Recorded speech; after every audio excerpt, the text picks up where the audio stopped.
Welcome back, everybody. After that break, Corvidae versus Royalty Game 2 about to kick off. Royalty took Game 1 in less than stellar fashion, but they managed to find the win. Either way, Corvidae need to think of a different strategy going into Games 2, picks and bans. My name is Jack and I'm joined by Lynx for this game. Lynx, going into these picks and bans, what do Corvidae need to do differently? I said it at the very end of last game, but banning the Nemesis will be definitely a very nice start. I mentioned picking up Sylvanas, Neath, and Sol that early on, just let them completely open to being countered.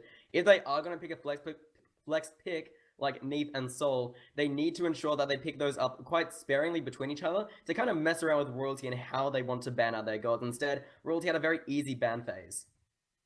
So Corvidae are going to be taking up the blue side for this game, with Royalty taking up the red side. So a bit of a switch up already. Corvidae, do they let through the Alcon to pick up for themselves, or are they going to follow suit as Royalty and ban it? I feel like the Alcon just needs to be banned out either way. Like, ban out Nemesis, ban out the Alcon, ban out maybe even Terra, just ban out all these different gods. Just don't let them through and make it a lot harder. We do see Corvidae have learned and ban out the Nemesis straight away. I'm surprised they didn't let that one through for themselves and try and pick it up first pick, but Royalty, they definitely had a stellar game with Royal Custard on that Nemesis. Raishin going to be taken off the table as well for that mid lane domination.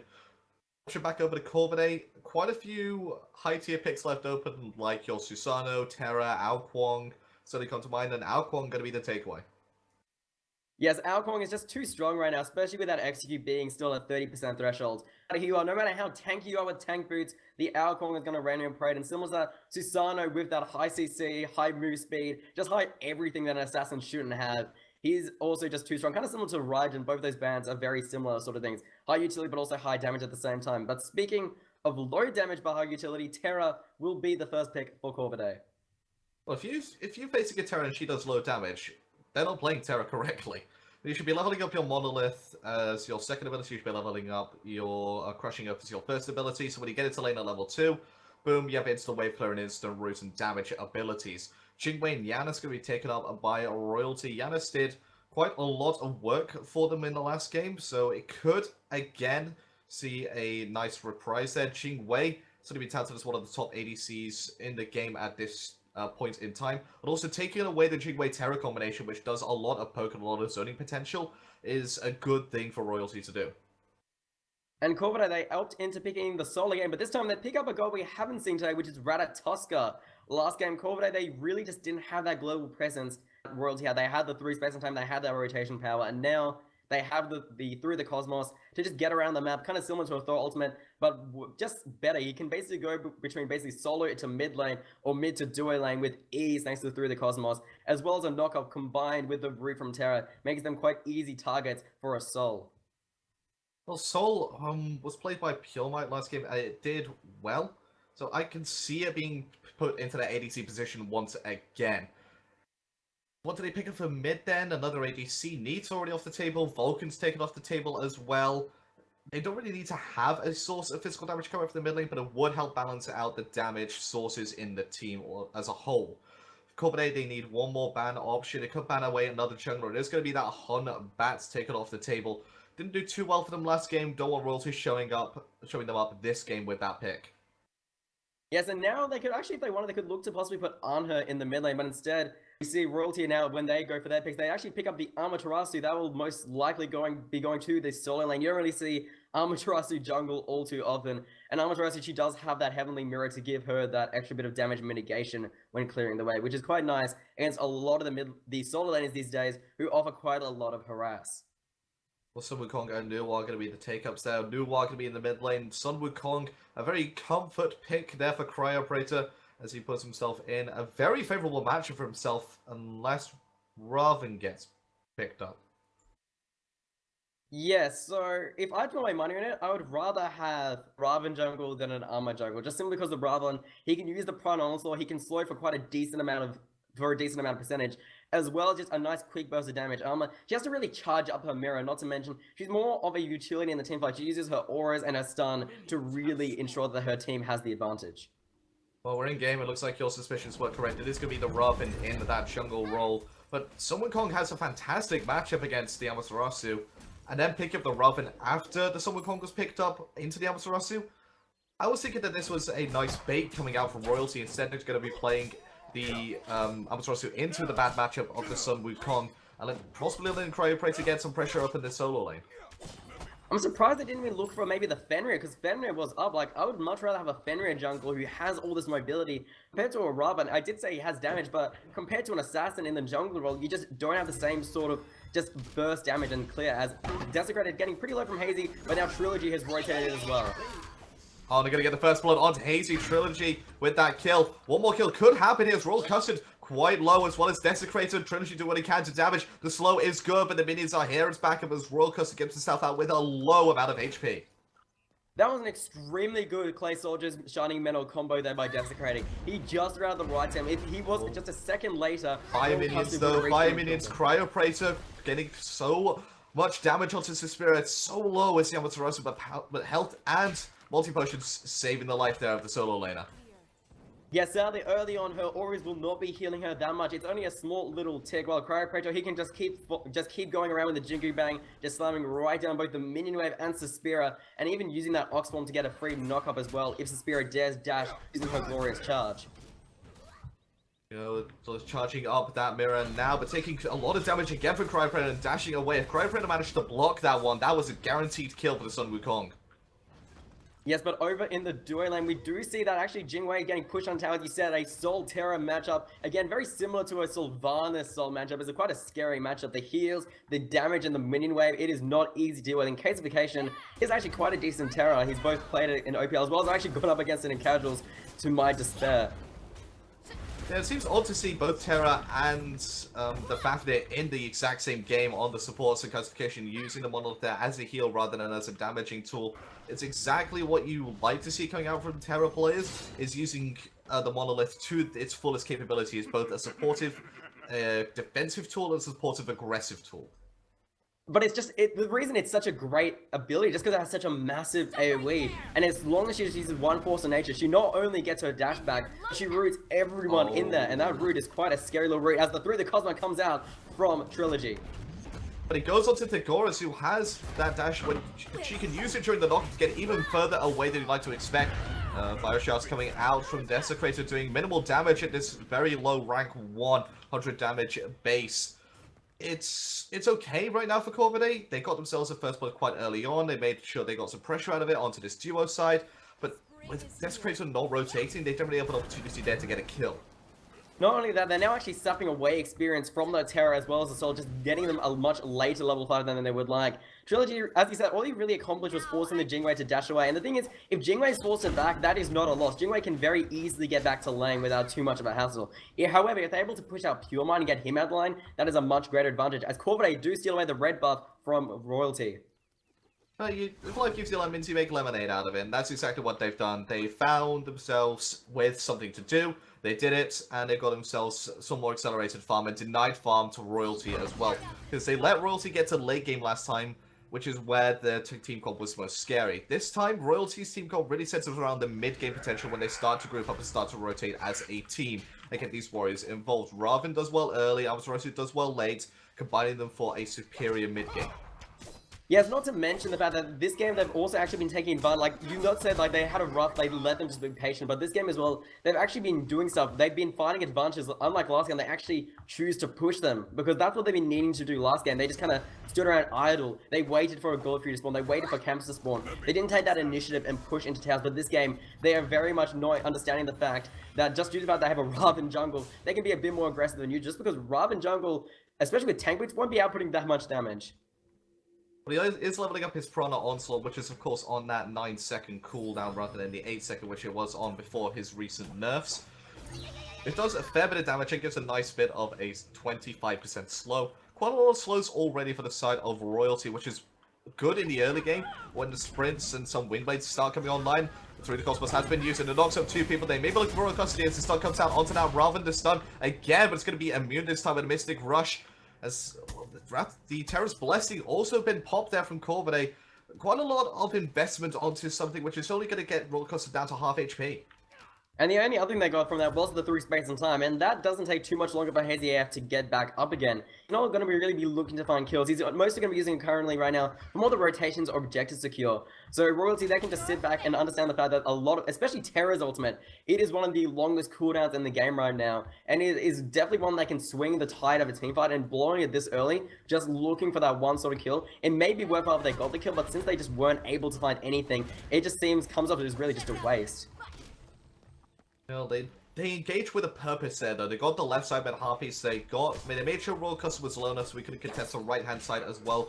So they not only have they invaded a red buff, but they've also managed to get both mid half piece and have control over these fire elementals as well. As Corvidae had taken a bit of damage from Suspiria, who's decided to try and start fighting now that he's got his tank boots online. Yes, once Amaterasu hits that mid game, that's when she starts to really hit hard with both the mirror and the glorious charge. And Silvergong usually tries to use that bird to get away, but when you're silenced and getting hit by both the bluestone tech and the mirror, it is not easy. And then finally, Amaterasu can just combo that with her increased move speed as well as the dazzling offensive. Well, both of these warriors are really excel at being a frontline presence, especially the Sun Wukong. Really wants to get in there, make sure that the ADC and the mage can't do as much damage as they would like to do. But on the left-hand side, Gold Fury fight potentially breaking out here. Putting a forces through the wall is his big Ruza is Royal Custard and forcing his business aggression defensively once again. Royal Custard hasn't been able to get anything going from this Raven jungle. Yes, but as we look over around the actual solo lane jungle, Suspiria just getting pinged out there, it's just Wukong letting them know, guys, you can't really initiate, you might get ulted by the Amaterasu. Since Cryopraetor, very little mana left, since he doesn't have his blue buff still currently on him, thanks to the fact that it'll only be up in another 10 seconds or so, he can back and start building into that breastplate of valor. And secure those fire elementals once again. It's a Gold Free potentially being started up here by Corvidae. But Royalty, they know that this is being sniffed at by the boys in blue, so just going to back themselves up, put themselves in a position to potentially steal this one, because they are the ones with the Wrath of Royal Custard. Yes, he doesn't have a way to get in without that Mystic Rush, but they can just make sure that the threat of potential steal is there. The Gorus, very low from Pure Might.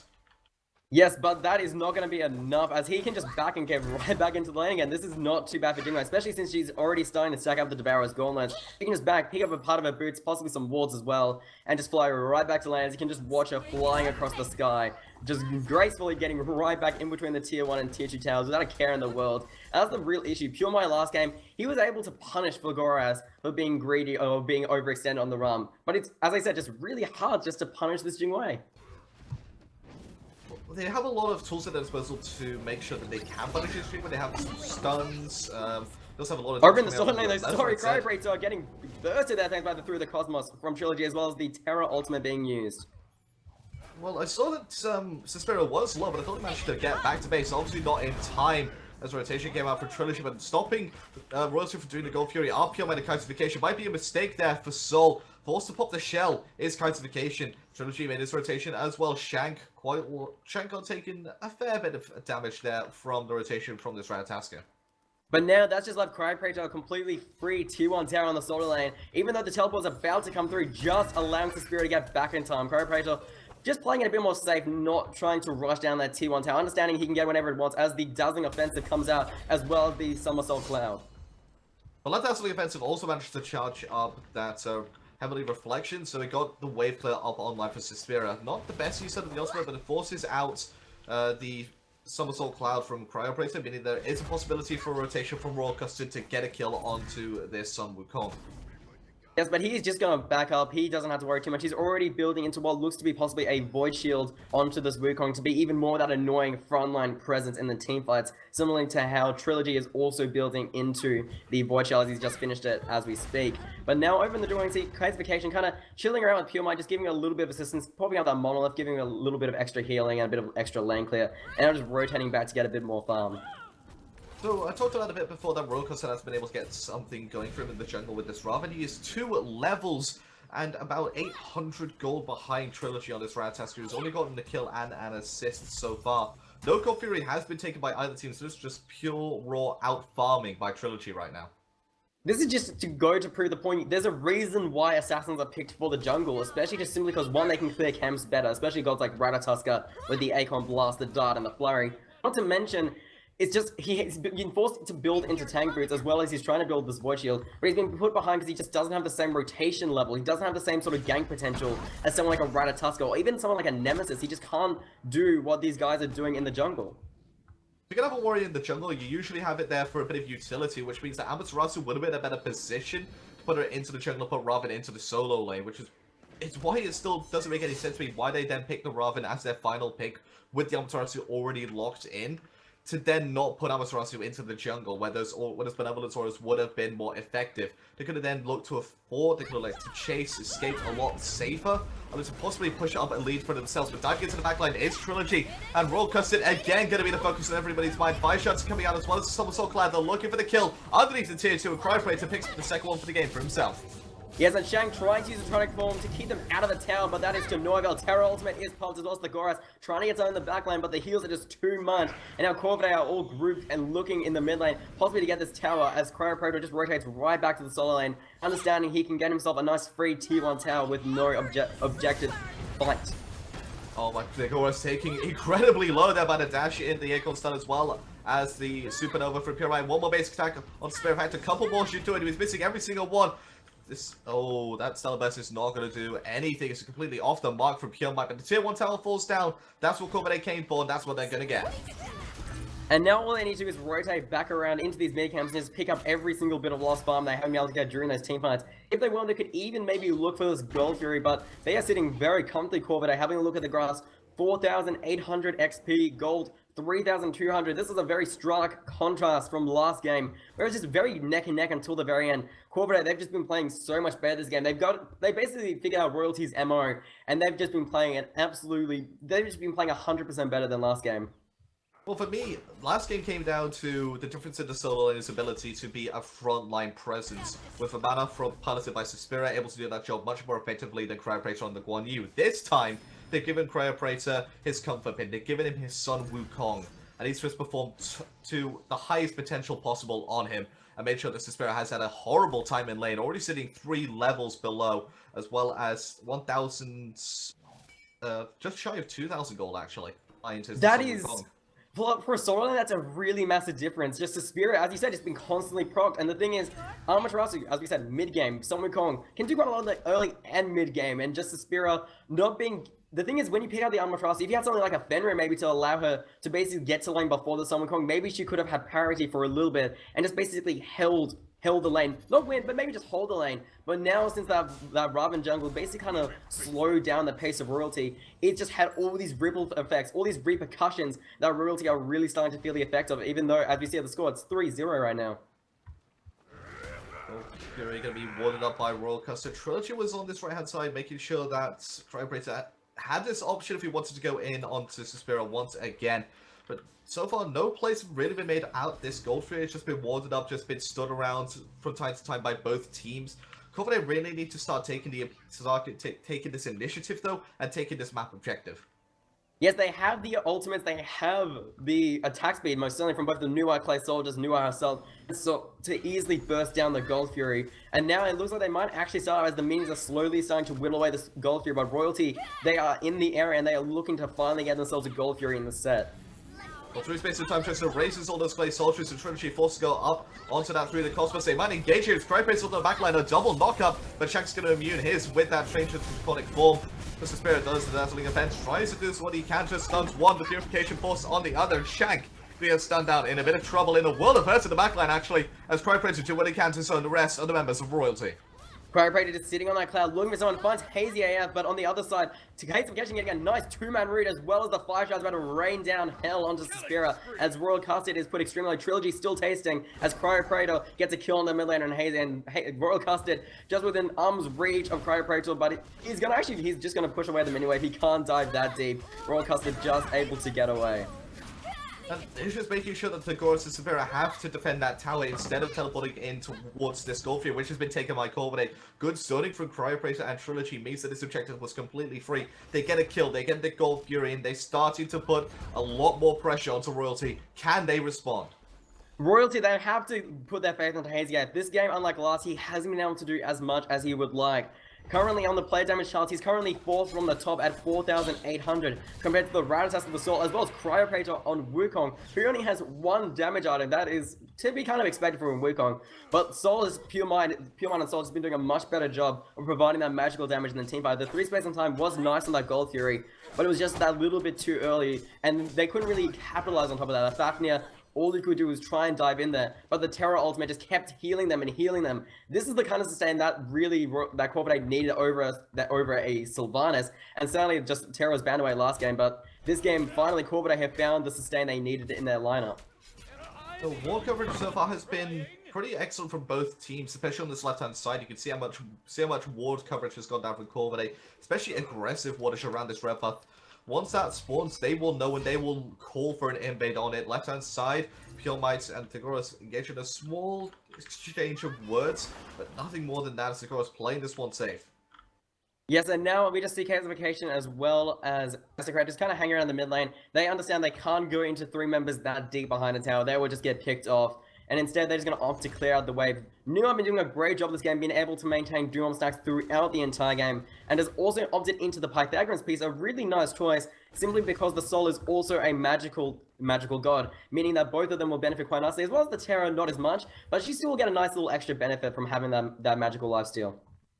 Also, 5% of the magical power which Chaosification does have on the Terra is converted to heal per tick of the monolith, so getting a nice bit of extra sustain, maybe overall equates to about 10-15 HP, but that 10-15 HP can make the world of difference between a fight that you win and a fight that you lose. Royal Custard going to be focused once again, forcing some extra rush defensively to get himself out of trouble as they use quite a lot to force out that ultimate onto a level 11 Raven. It's certainly not worth it for Corvidae as they back up and just do what they can to get this left-hand side tier 1. And as they were about to engage there, we just saw Thugura able to get back into... She actually nearly died on that Jingwei. That was a very, very close death. But just simply because the Jingwei was able to back and come back again in the passive, it just meant nothing. But Corvidae, they still have the numbers advantage. 5v1 currently on the tower. As we do see Hazy and Shank making the rotation, changing into a 3v5 by Cryopraetor. A very good job of zoning as the tower is just whittling away much, much quicker than last game. This is a time in the game where you need your double warriors to start being part of the fight, start being part of the team. Unfortunately, one of them stuck in solo lane because he got so far behind from Cryopraetor, and the other one's stuck trying to get some extra farm in the jungle because he's level 11 at 17.5 minutes in. Just to compare the level disparity, the highest level currently on Corvidae is 19. The lowest level is both Shank and Royal Custard on 11. That is 8 levels difference. And that just shows how much better Corvidae be both fighting, farming, and taking their objectives, as we do see that tier 1 tower did fall in the duo lane, leaving only 3 towers remaining, with only 0 towers actually having fallen for royalty. They haven't had a single chance to take a tower this game. Even the Jingwei, a god who can switch with ease, hasn't just had access to the towers, just because Trilogy's been doing a great job constantly ganking, as you're about to see, is just looking to constantly keep the Goras from getting even remotely close to this tower. A lot of people usually call the solo lane solo islands, and a lot of people get this misconception that it's not really relevant to the rest of the map. They're just by themselves. They'll eventually start rotating and causing havoc late game no matter what. But in professional play and in team scenarios like this, the solo lane is so important and so pivotal. It's a rock that you can start to, I don't know, drift out from to the rest of the map. And it's just not been there. It's not been stable for royalty this game. Whilst this time for Corvidae, it's been the pillar that they've built their empire from. What Royalty really needed to have done is basically push the advantage where they had it, where basically Thugoras had a nice lead. He still has a 1 level advantage over Pure Mind. They need to be supporting this Jingwei more. They kind of have to throw Suspira under the bus and try and get members like Hazy as well as Thugoras back into the point where they can actually get into these teamfights and contribute somewhat, because right now they're just having not enough impact in these teamfights where these gods should be having an impact, especially in this mid-game portion. Well, Hazy's... Well, to everybody out there who just joined the stream, Hazy is going to be subbing in for Corvidae for this game and for this set as well. So they obviously are playing with some. The communication's not going to be there too well, but last game they showed that he was on the same wavelength as the rest of members of Royalty.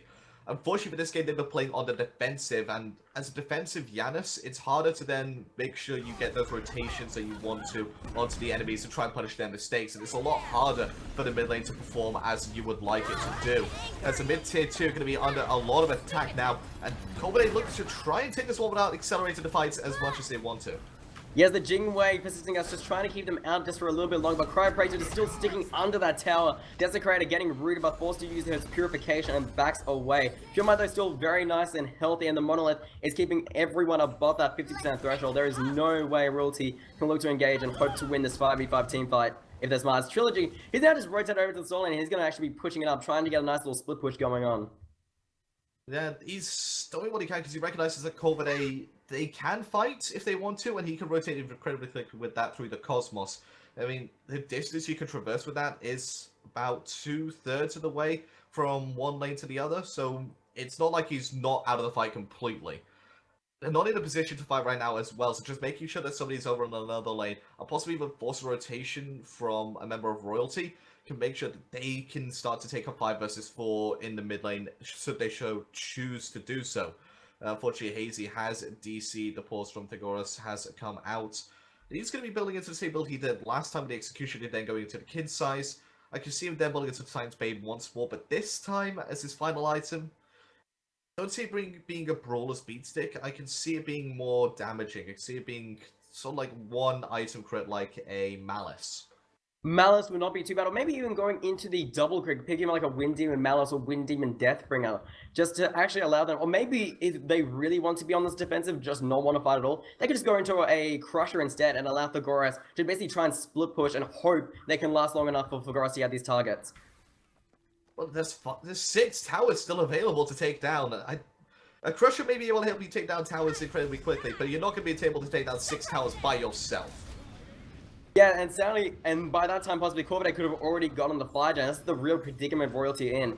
They try and get these little advantages, or do they simply just give up as many towers, try and fall back a bit, and try and get back these levels that they've been desperately needing for so long? As we do see Trilogy now finally made his way up to the 2-2 and is looking to just rotate back, as you mentioned. Well, he's already forced to teleport out from Suspira, meaning that there's not going to be the quick rotation coming up from that Amaterasu, so the engage can happen now from Corvidae as they take down this tower in the blink of an eye. Going in is Shank. Again, there's just no fight coming out from Royalty as Corvidae take a free objective and back away. Yeah, there was really nothing Royalty could do. The minutes of Suspira left, it's simply just watch it. They could try and zone them out, but that's all they can really do now. Corvidae, they're going for this gold here again. Their objective, that's what we've seen a lot of Corvidae in the last 2 games. They've been really trying to focus on their objective clear. Last game, they weren't able to do it as well, but this game, they've really proven their objective. But now Fire Giant, a very sneaky one indeed, getting started out by Royalty, but they're forced to walk away as soon as, basically Corvidae, I think they figured it out pretty quickly when they realized no one was coming for that Gold Fury. Well, nope. There was a couple of people coming to the Gold Fury. Suspira and Shank were going over there to try and make sure that they weren't going to seek it themselves. But with 3 members of Royalty completely off the map and 2 of the tanks over on the left-hand side, you sort of have that in the back of your mind. We have a warded Fire Giant. Oh god, they're on it. We need to go over there right now before we throw this game. Suspira doing what he can to try and get in from the back. No dazzling defense just yet, but there it goes, breaking out. As Royalty looks to engage this fight, but no one's going to get caught by the dazzling defense, and no one is going to get caught by that through space and time as well. 2 big ultimates down for Royalty, and Corvidae just going to heal up under that Monolith. Well, you say no one got hit, but it was actually Cryopractor. The through space and time did such little damage, basically looked like the through space and time had missed. It basically tickled him. That's all it did. And now Corvidae, they're coming back. 2 big ultimates are already down for the side of Royalty, and Corvidae, they barely expelled anything to try and push into the towers. So Suspira gets extremely just blown up by the clay minions. It was just a body block there as well for the Crushing. Shank going to be transforming into a Griffin right now. His Kitification forced to use that Terror's Blessing ultimate. Hazy so low there in the backline as Cryopracer and Desecrator do what they can. Trilogy doing it as well. A lot of damage from Cryopracer going to kill Royal Custard. That's a level 13 Rolf and out of the fight. I don't think they're going to be too worried about that fact that their jungler is down on Royalty. They're going to be more worried about the fact that Thegoras is down as well. And Shank could be next up. But the stun coming out from himself onto Trilogy is enough. Hazy trying to get the kill onto this Ratatosk, not going to be able to find it as this Phoenix falls down 7-0 in favor of Corvidae as they take a monumental lead in this game too.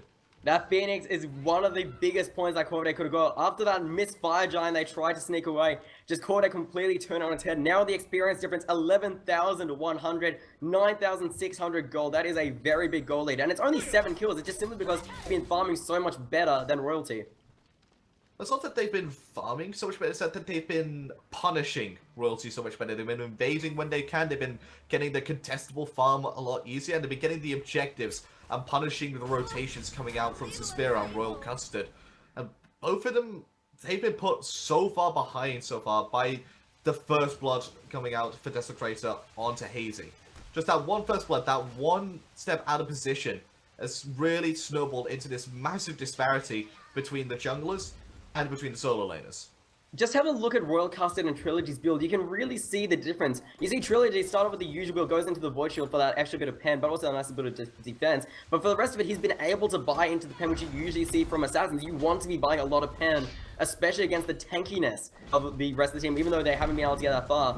But now, just have a look at Royal Custard. He's been forced to buy a Breastplate of Valor and what probably will be a Runic Shield. You really do not want to see that on your person who's meant to be doing the burst damage on your team. Ratataska goes up into the air, landing in the mid lane. Hazy gonna be the target there for this Ratataska, but up into the air with a fire shots because Suspirius in this back line. They've left Desecrator unchecked. Oh, and he still survives though as Corvidae make their swift rotation back to defend their mid laner. It's a full five-man push here until Cryopraetor teleports over to the left-hand side to stop Thigoras. We're getting a split push on as he's already got himself the first tower of the game for Royalty. Yes, but while that's going on, 5 minutes are already starting to pour into the Titan. A tier 1 for minutes pouring into the Titan. That's now going to force Hazy AF to go right back to that Titan line. With 4 members, they could easily look through this Fire Giant as Trilogy. Now starting up with some auto attacks as well as Pure Might backing up. Chaosification also around that outside area, just looking to zone as well as putting down the Monolith for the heal. Shank trying to get vision, but he understands he can't go too deep. Otherwise, Trilogy's going to punish him quite dearly indeed.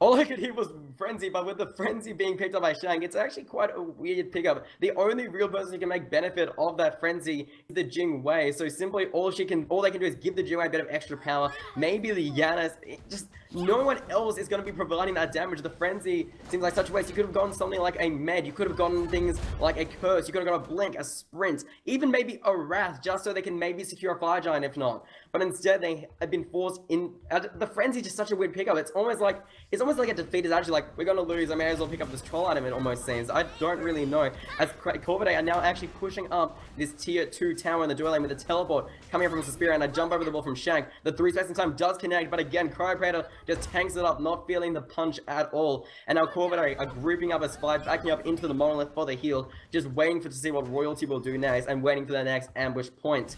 Corvidae now pushing up a little bit more as Royalty are currently trying to box out Chaos, just throwing out that hammer, but that's not going to do anything as the wall kind of keeps Shank out of place as Suspiria and Royal Custard gets stunned, getting extremely low. Amaterasu forces to use the Dazzling Offensive as the Stellar Burst comes out.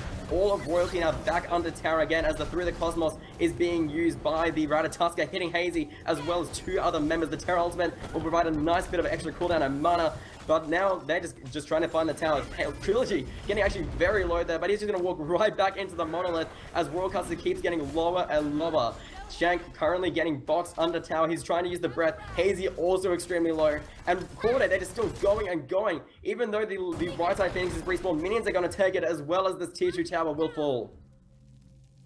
Alright, left hand side, tier 2 falls down. Sorry about that, ladies and gentlemen. I have potato internet, it seems. But so far this Phoenix looks like it might be falling under the same weight and turn into a French fry as this Firebird under a lot of stress, under a lot of low HP, but low HP as well as Pure Might. Taken so low there by the punishment from Thigoras, and they're going to have to back up now our Corvidae, too low to take this final objective.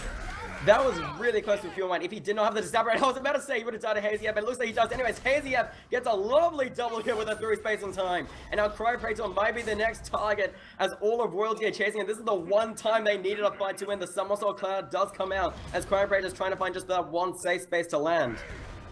He's going to do and go to a bird, but the bird is immediately cancelled there by brilliant stuff from Shank. This is probably going to be a killer to Cryopraetor, who's going to be able to pick this one up. Through the portal, he goes, a Royal Custard with the kill. He needed that one.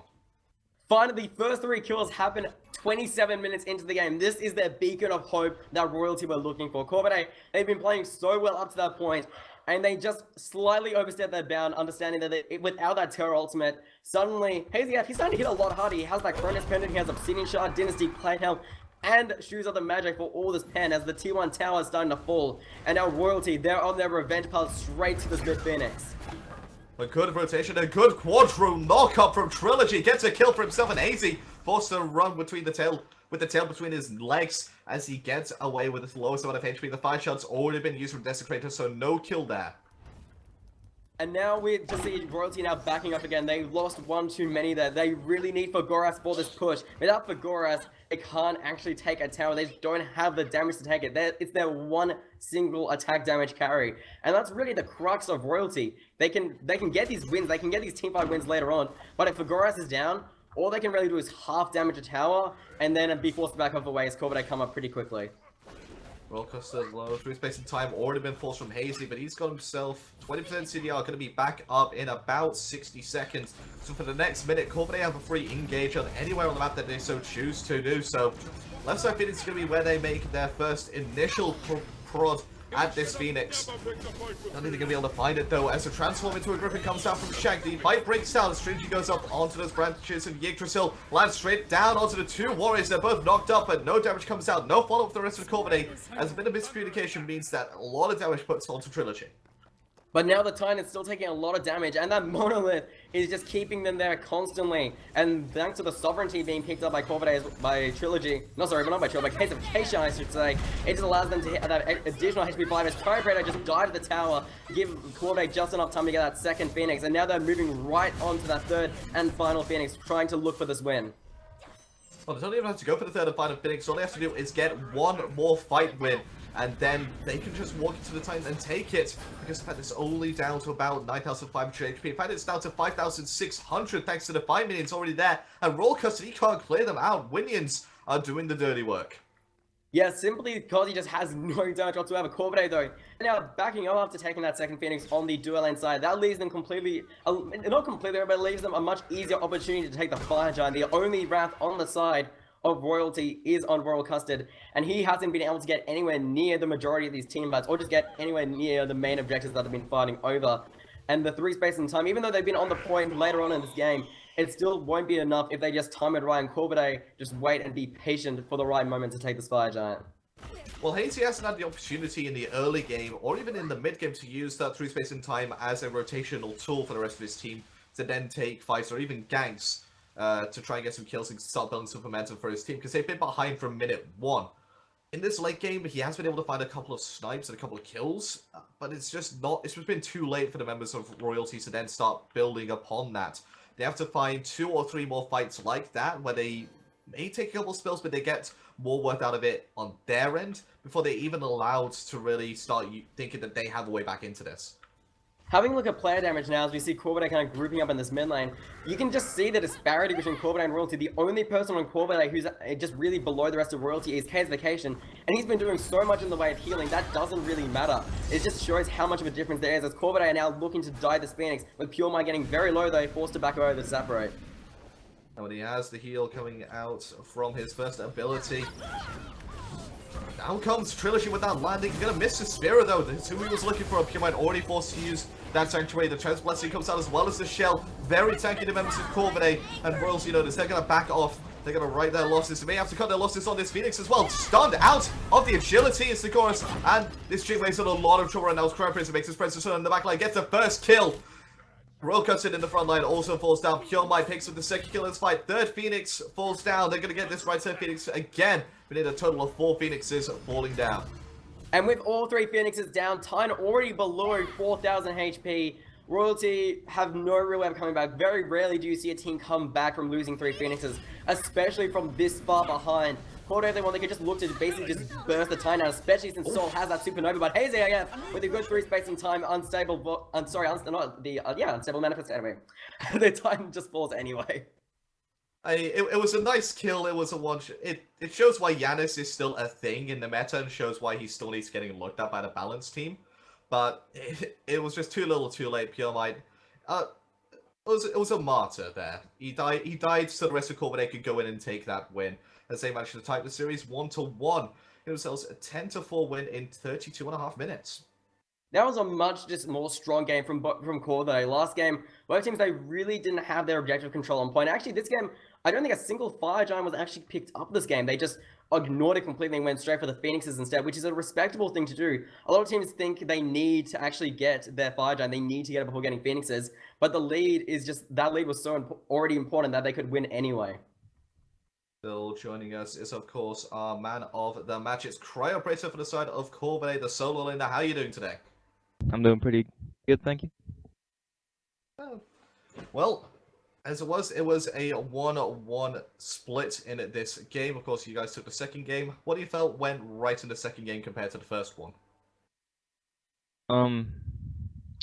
Call it soul lane or bias, but I think a lot of it was that they gave me my Sunwoo Cryo, and that seems to be my only god, so that definitely helped. It certainly looked a lot more comfortable on that Super Kong versus Yamato than on the Guan Yu versus the Vamana. Both junglers in the this game, Trilogy and Royal Custard, have shown major proficiency on this Ao Kuang. Was that a factor going into these picks and bans as to why you banned it twice? Yeah, that and they're both really good on it, and we put a lot of emphasis on the soul, and it's hard to run both a soul and Alcong without forcing a hunter mid, so yeah. Okay, and obviously Royalty in that second game picked up a double warrior composition. What was going through your mind when they picked up that Raven as their final pick? We were pretty surprised. We knew that they were limited in their jungle choices by banning out a lot of junglers in the second phase, but we're definitely surprised when they decided to put the Raven jungle instead of the Amaterasu. Okay, Lynx, do you have any questions for our MVP? So what was really the choice behind picking up Terra? I know Kane's Vacation, I've seen him in the past play a lot of Terra, but why this game? Why did you pick up the Terra? Because last game the Sylvanas didn't work. Why do you think we need another healing support? We think Terra's really good, and we were doing a lot of research on Royalty, just so we had a plan in picks and bans, and they put a lot of emphasis on the Terra too, so that's why we picked it, and also first picked it. Alright, thank you so much to Cryopracer for joining us for this MVP interview, and congratulations on your second win of this split. That's going to do it for us for this game. We're going to cut to a short break now. We're going to join us after it, though, for Legacy vs Alpha City in our second matchup of the day. You don't want to miss that one.